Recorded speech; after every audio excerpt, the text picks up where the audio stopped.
In this video, I'm going to show you how we can use Google's new Gemini 2.0 live mode to learn anything on our computer. So what I want to do in this video is I want to share my screen with the Gemini, and I'll be using the Blender 3D software, and I'm going to ask it a series of questions, create a 3D animation in Blender. Let's see if it can help us do that. I have already tested this and it works. I was actually inspired by this video and I wanted to try it out myself. So here it is.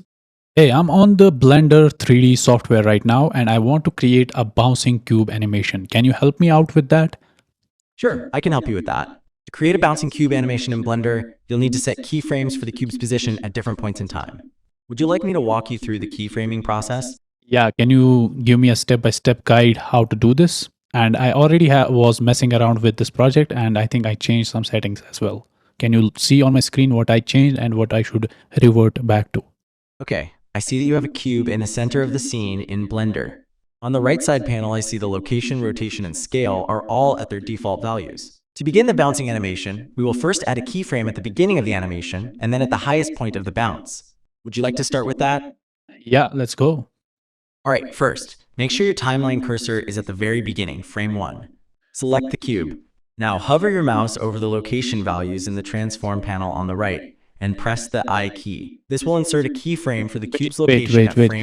Is this the timeline and am I doing it correctly? Yes, the horizontal bar at the bottom of your screen is indeed the timeline, and you are currently at the correct starting frame. So far, everything you have done seems correct. Now what do I need to do next? Now you need to move your timeline cursor to the frame where the cube will be at the peak of its first bounce, let's say frame 10. After that, move the cube up on the Z-axis and insert another location keyframe using the same method. I didn't get you. What do I need to do? I'm here right now on the first frame, as you said. What do I need to do on the first frame? Sorry for the confusion. On the first frame, you already inserted a keyframe by pressing the I key. No, I didn't add that. I didn't do that yet. You're absolutely right. My apologies, I got ahead of myself. Before moving to frame 10, let's first insert the keyframe on frame 1. With the cube selected and your mouse over the location section in the transform panel, press the Eyes key and then select location in the menu that appears. This inserts a location keyframe for the cube at the beginning of your timeline. What do I need to do here? Proceed to frame. I'm on the location, but I'm confused what to do here. Okay, no problem. With your mouse cursor hovering over the location values in the transform panel on the right-hand side of the screen, press the I key and a menu will appear. Select location from that menu to create a keyframe. No menu appeared, but it just turned yellow.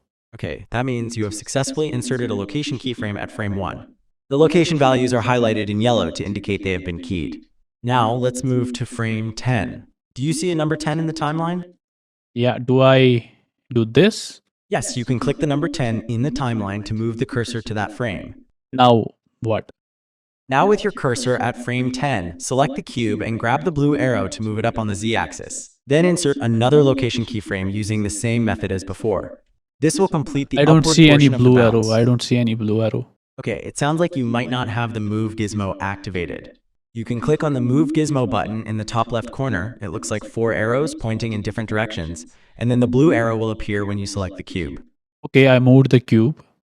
Now what?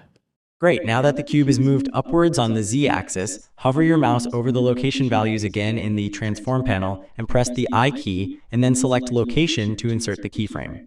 After this, you can scrub between frame 1 and 10 to see that first upward bounce. Yeah, I can see the bounce now. Now you can move the timeline cursor to frame 20. Then move the cube back down to its original position and insert a location keyframe for frame 20. Then you can see the cube go up and then come back down. Do you want to try that? Yeah, I can see now the cube is going up and down. Yes, you've created the first bounce. Now if you want the cube to keep bouncing, you can continue this process for as long as you want. Would you like to continue, or is that enough for now? Yeah, I want to loop this. How do I do it? To loop the animation, you can go to the timeline, select the keyframes you have already created, and duplicate them further down the timeline. You would then need to adjust the Z-axis value of the duplicated keyframe at its lowest point. Can't I do this without duplication? That seems a tedious work. You're right, there is a less tedious way to loop the animation. You can set the animation to loop by going to the playback settings at the bottom of your screen and setting the end frame to a value just after your last keyframe, for instance frame 21, then enable the cyclic option that is also there. This way, the animation will loop automatically. Would you like to do that? It's looping now. I think that is enough for now. Thank you. You're welcome. I'm glad I could help you create a bouncing loop animation in Blender. Is there anything else I can help you with today? No, that would be all.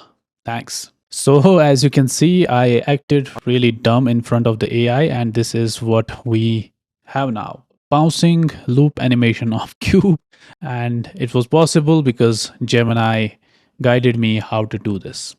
Now, you can take any software, anything that you want to learn, and ask questions to Gemini in live mode, and it can help you out. It's not that perfect yet, but yeah, this is kind of amazing